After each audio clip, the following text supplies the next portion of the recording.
The massacre, known as the Night of Sorrow, was the worst single disaster of 1968. But the world barely noticed. The Mexican government shrouded the massacre in secrecy. Only recently has it been officially acknowledged and investigated. But it was a turning point in Mexican history, the night when one-party rule lost whatever legitimacy it had. From this terrifying event in which over 500 young men and women died, a new Mexico was born. A new democratic Mexico that has finally flowered in these days. In the 1990s, it took a long time, but it would not have happened without the events of 1968. The massacre took place just before the Olympics in Mexico City and horrified Harry Edwards, who was organizing a boycott of the games by black athletes. There were so many people being picked up, so many people being killed, that they were literally hauling out corpses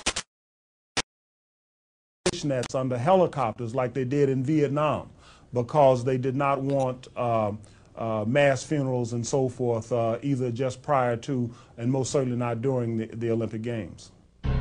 The world heard very little about the student massacre, but no one missed the Black Power protest at the Olympics by American sprinters Tommy Smith and John Carlos.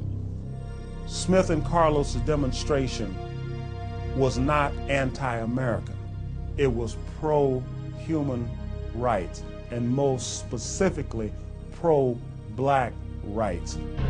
People either wept and cheered, or they were outraged to the rafters. Smith and Carlos were expelled from the Olympics, but their Black Power salute became one of the most provocative and enduring images of 1968. I turned your whole car upside down. I caught you cheap and running around. There's a smile up on your face while another takes my place, and there'll be laughter instead of tears. More than ever, conservative Americans thought the country and the world were on the verge of a nervous breakdown.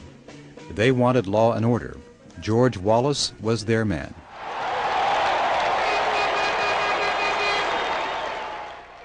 Well, I'm for Wallace because I feel that all through history, whenever times became so difficult, a leader has arose, and this is the leader.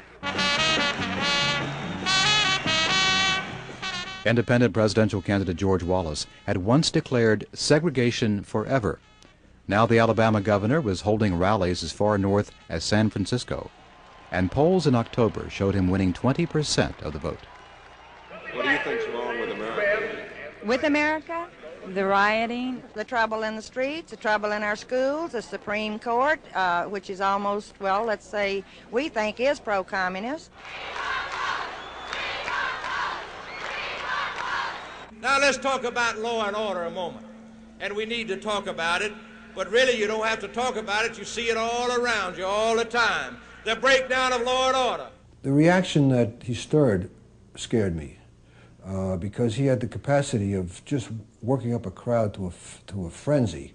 When that same group from Berkeley were groveling around in their beards and filth in Selma, Alabama for 8 weeks, the Washington Post said, "It is a great and holy crusade," and now they've created themselves a Frankenstein monster, and the chickens are coming home to roost all over this country.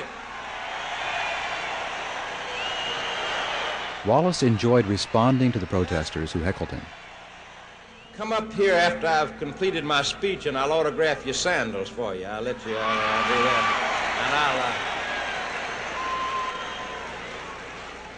And oh yeah, good haircut would help you. I think that's all your problem. Good barber could cure you. It was really the beginning of what is today the phenomenon of the angry white man. And I'll tell you, they ought to take them people over there and put them in a bunch of cages and ship them off in a ship and dump them. Or take them to Vietnam, get them all, put them on the front line and bring our boys back and A-bomb them guys. It also contained an element of economic populism that was very important. Of course, his people were trying to beat the hell out of me, so it's hard for me to see their economic agenda.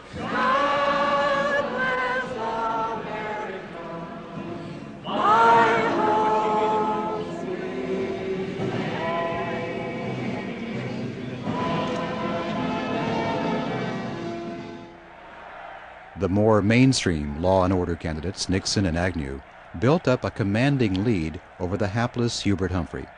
Nixon ran a very controlled, almost antiseptic campaign, dominated by Madison Avenue advisors, who recommended carefully orchestrated appearances. It would later be described as the selling of the president. The Humphrey campaign was stalled. He was afraid to break with President Johnson and speak out against the war. After the debacle in Chicago, the anti-war movement was boycotting Humphrey. This is one of the greatest mistakes of the 60s, in my view.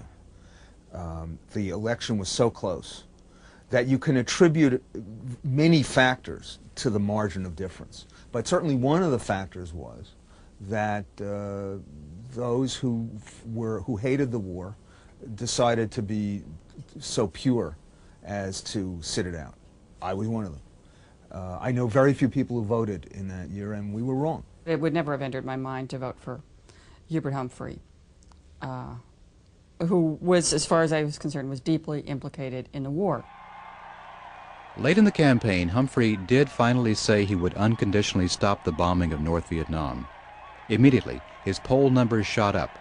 He was now closing in on Nixon. I think if he had renounced the Johnson war policy maybe a few weeks sooner, he might very well have won that election. He came very, very close.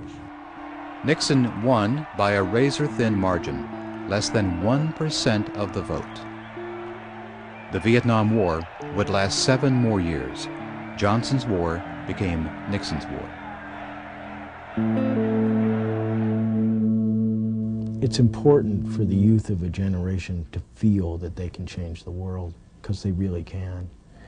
Because the youth of the world are the conscience of the world, and we depend on them to make things change.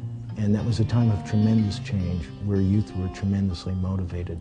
It would be good to see that happen again. For the generation that came of age with John Kennedy and the Beatles, the defining year was 1968.